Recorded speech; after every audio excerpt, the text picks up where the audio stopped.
थार के रेगिस्तानों में पाए जाने वाले कैक्टस के पेड़, बबूल के पेड़, रेगिस्तानी सांप, केकड़े, चित्तीदार ईगल और धारीदार लकड़बग्घे ये अपनी जीवटता को दर्शाते हैं। दोस्तों, राजस्थान के गौरवपूर्ण और वीरता भरे इतिहास को कौन नहीं जानता। यहाँ पाई जाने वाली रेत के कण कण से वीरता की खुशबू आती है। आज हम बात करने जा रहे हैं इतिहास के सबसे खतरनाक और सबसे प्रसिद्ध युद्ध की, जिसे मारवाड़ का युद्ध कहा जाता है।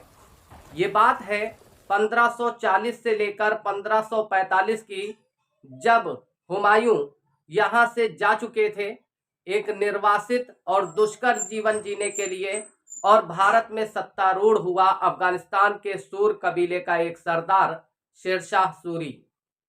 शेरशाह सूरी ये चाहता था कि जैसे लोग हुमायूं का सम्मान करते थे, हुमायूं के जाने के बाद ठीक उसी तरह से मेरा भी सम्मान किया जाए।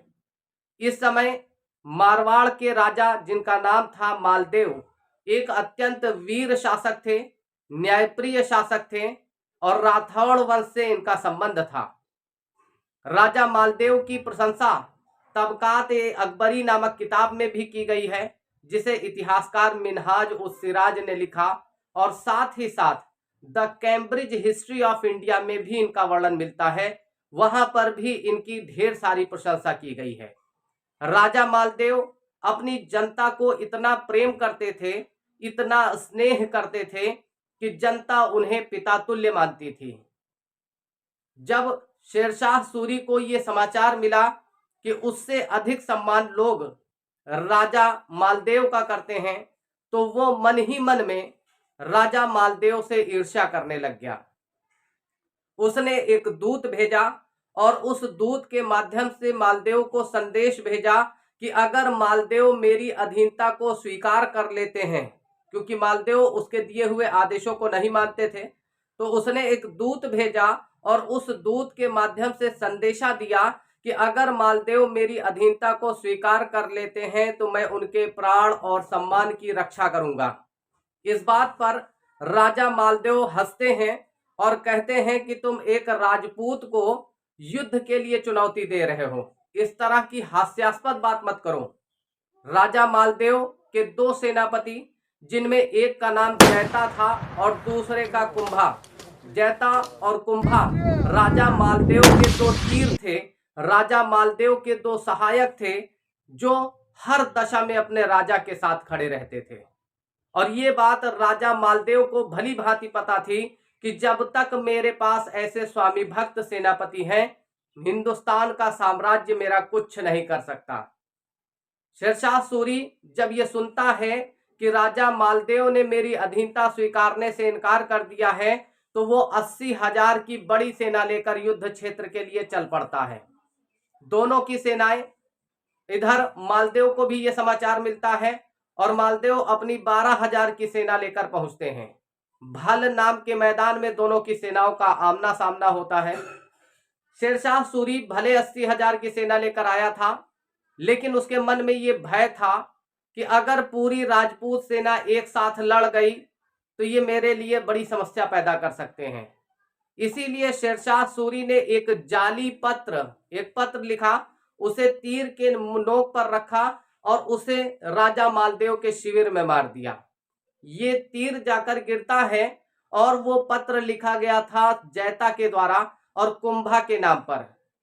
यानी लिखा तो शेरशाह सूरी ने है, लेकिन नाम उसने जैता के नाम से लिखा है और कुंभा को। उसमें लिखा हुआ था कि राजा मालदेव अपनी अपना विश्वास खो चुके हैं। अब उनका वो सम्मान राज्य की जनता द्वारा नहीं किया जाता है जो पहले होता था। तो मेरे दोस्त कुंभा, आओ हम दोनों चलते हैं और शेरशाह सूरी की सेना से मिल जाते हैं। जब ये पत्र एक सैनिक के हाथ लगा तो वो ले जाकर राजा मालदेव को देता है। मालदेव उसे पढ़ने के बाद अत्यंत दुखी हो जाते हैं और वो सीधा जो है अफगानियों से लड़ने के लिए निकलना चाहते हैं। ये खबर उड़ते उड़ते पहुंचती है जैता और कुंभा के पास। जैता और कुंभा कहते हैं कि महाराज, ये जाली पत्र है और शेरशाह सूरी हमारे बीच में एक तरह का मनमुटाव पैदा करना चाहता है, क्योंकि वो अच्छी तरह से जानता है कि अगर राजपूत एकजुट रहेंगे, अगर वो संगठित होकर युद्ध करते हैं, तो वो निश्चित रूप से अफगानियों को पराजित कर देंगे। लेकिन कहीं ना कहीं दिल पर चोट लगती है राजा मालदेव को, और उन्हें लगता है कि मेरे सेनापति ही मुझ पर विश्वास नहीं करते हैं, तो राजा मालदेव ने सीधा युद्ध करने का निर्णय लिया।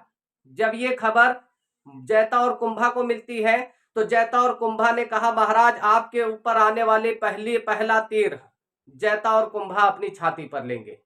इतना कहकर ये अपनी छोटी सी बटालियन लेकर, मात्र 6,000 की सेना लेकर 80,000 की सेना से लड़ने के लिए उतर पड़े। इन्होंने शेरशाह सूरी के केंद्र पर हमला किया, और शेरशाह सूरी हक्का बक्का रह गया, क्योंकि अभी तक उसे राजपूत शक्ति का एहसास नहीं था। दोस्तों, इस युद्ध में जैता और कुंभा आंधी की तरह लड़ते हैं, और कहा जाता है कि शेरशाह सूरी की 80,000 की सेना को जैता और कुंभा की 6,000 की सेना ने हरा दिया था। लेकिन ये युद्ध शेरशाह सूरी लगभग हार चुका था, जैता और कुंभा लगभग जीत चुके थे। लेकिन तभी शेरशाह सूरी ने और सैनिकों को बुलवा लिया, और कुल मिलाकर जैता और कुंभा वीरगति को प्राप्त हुए। तब राजा मालदेव को अपनी भूल, अपनी गलती का एहसास होता है। वो बहुत पछताते हैं, लेकिन तब तक काफी ज्यादा देर हो चुकी थी। जैता और कुंभा युद्ध में वीर गति को जरूर प्राप्त हुए थे, लेकिन उन्होंने शेरशाह सूरी को नाको चने चबवा दिए थे। शेरशाह सूरी इस बात को खुद कहता है, उसने कहा कि मैंने मुट्ठी भर बाजरे के लिए, यानी एक छोटे से एक मुट्ठी बाजरे के लिए, मैंने मुट्ठी भर बाजरे के लिए सारे हिंदुस्तान का साम्राज्य दांव पर लगा दिया था। यह स्टेटमेंट आज भी परीक्षाओं में पूछा जाता है। दोस्तों, अगर आप सामान्य अध्ययन की ऐसी ही कक्षाएं चाहते हैं, ऐसी ही शानदार क्लास चाहते हैं, तो वीडियो को अपने सभी दोस्तों में शेयर करें, ताकि होगी। अगर आप भी सामान्य अध्ययन के प्रेमी हैं और ऐसी ही ढेर सारी वीडियो चाहते हैं, तो वीडियो को लाइक करें, उसे चैनल को सब्सक्राइब करें और बेल आइकन पर टिक कर लें, ताकि ऑल नोटिफिकेशन का ऑप्शन ऑन हो जाए और हमारे द्वारा दी जाने वाली हर जानकारी आप तक पहुंचे। अगले वीडियो में फिर मुलाकात होगी दोस्तों, ऐसी ही एक रोचक कहानी के साथ। तब तक के लिए नमस्कार साथियों।